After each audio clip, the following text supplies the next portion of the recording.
बिस्मिल्लाह अल्हम्दुलिल्लाह वस्सलातु वस्सलामु अला रसूलिल्लाह। अस्सलामु अलैकुम वरहमतुल्लाहि वबरकातुहु। कुर्बानी एक अहम शिआर इस्लामी किस्त नंबर 6। कुर्बानी करने वाले को इख्तियार है कि बड़ा जानवर बिला शिरकत गैरे अपनी तरफ से कुर्बान करे या छोटा जानवर कुर्बान करे या बड़े जानवर का एक हिस्सा खरीद कर शिरकत के साथ कुर्बानी करे या किसी को अपनी तरफ से कुर्बानी का इख्तियार दे दे, उसको वकील बनाए, खाह जानवर ही को उसके हवाले कर दे या उसकी कीमत दे दे। बहरहाल इन तमाम सूरतों में कुर्बानी दुरुस्त और जायज़ है। ताहम सबसे अफजल और बेहतर यह है कि साल भर जानवर को पाले पोसे, उसको खूब मानूस करे, अपने हाथों से खिलाए पिलाए, फिर कुर्बानी के दिन उसको खुद अपने हाथों ज़बह करे तो कदरे कुर्बानी का फ़लसफ़ा समझ में आ सकता है। यकीनन इस तरह कुर्बानी करने से अपना नफ्स अम्मारा ही ज़बा होता है, फिक्र और शऊर में इनक़िलाब आता है, ईमान और यकीन में इजाफा, रूहानियत में तरक्की और अल्लाह के लिए सब कुछ कुर्बान करने का ज़बरदस्त दाइया और जज्बा पैदा होता है। अयारा चुबाया। याद रहे, जिन सूरतों में मर्दों पर कुर्बानी वाजिब होती है तो इन सूरतों में औरतों पर भी कुर्बानी वाजिब होती है, चाहे उनके अपने जेवरात ज़ेर इस्तेमाल हों या महफूज रखे हुए हों। औरतें इस सिलसिले में गफलत बहुत बरतती हैं, ताहम जेवरात का अपनी ज़ाती मिल्कियत में होना ज़रूरी है।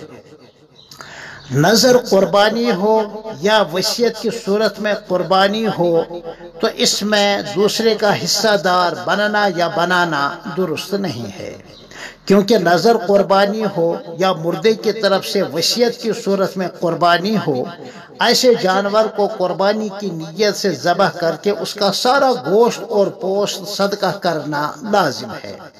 हत्ता कि नज़र की कुर्बानी करने वाला अगरचि खुद मुस्तहिक़े खैरात हो, खुद इसमें से नहीं खा सकता है, क्योंकि नज़र की सूरत में उसने ये कुर्बानी खुद अपने ऊपर लाजिम की है, अल्लाह ने लाजिम नहीं की थी। इसी तरह जायज़ नज़रो नियाज का पूरा करना शरअन वाजिब है, जैसा कि अल्लाह ताला का इरशाद है, वल यूफू नुज़ूरहुम, यानी अहले ईमान को चाहे कि अपनी मानी हुई जायज़ नज़रों को पूरा कर लें। यही हुक्म तमाम जायज़ नज़रो नियाज और सदकात और खैरात का है, लिहाजा मोहतात रहें और सदकात वाजिबा और खैरात को शीरे मदर मिल्क समझकर खुद ही हजम न किया जाए।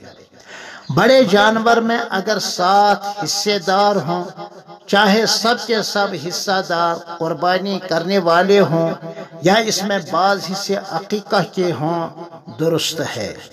इसी तरह कुछ हिस्से अपनी कुर्बानी के और कुछ हिस्सा अकीक़ा के और कुछ हिस्सा बतौरी इसाले सवाब अरवाह के नाम अपनी तरफ से हों, बिल्कुल दुरुस्त और सही है।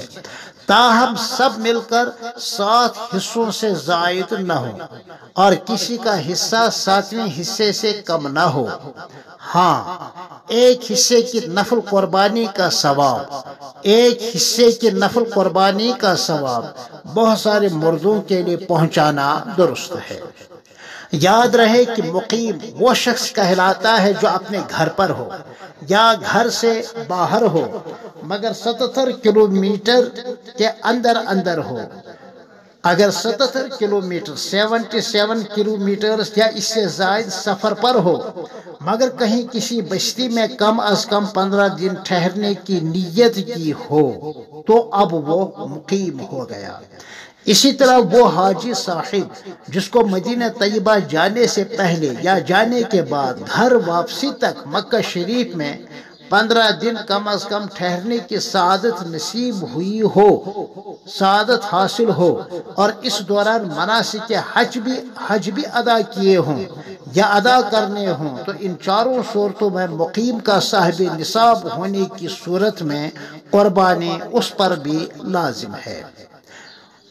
वरना अगर मुसाफिर हो यानी अपने बस्ती से बाहर दूर 77 किलोमीटर के सफर पर हो या उससे जायद, और कहीं भी उसने कम से कम 15 दिन ठहरने की नीयत नहीं की हो, तो मुसाफिर होने की वजह से माली इस्तिताअत के बावजूद उस शख्स पर कुर्बानी लाजिम नहीं है। मगर याद रहे, हज की कुर्बानी और है और मामूल की कुर्बानी और है। हाजी को इख्तियार है कि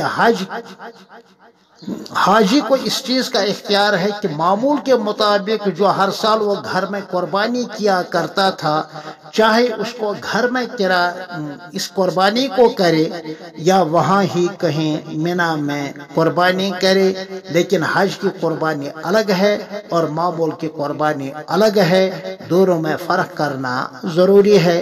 फिर इंशाअल्लाह मिलते हैं इसी उन्वान के तहत किस्त नंबर 7 में। तब तक के लिए इजाज़त हो। अस्सलामु अलैकुम व रहमतुल्लाहि व बरकातुहू।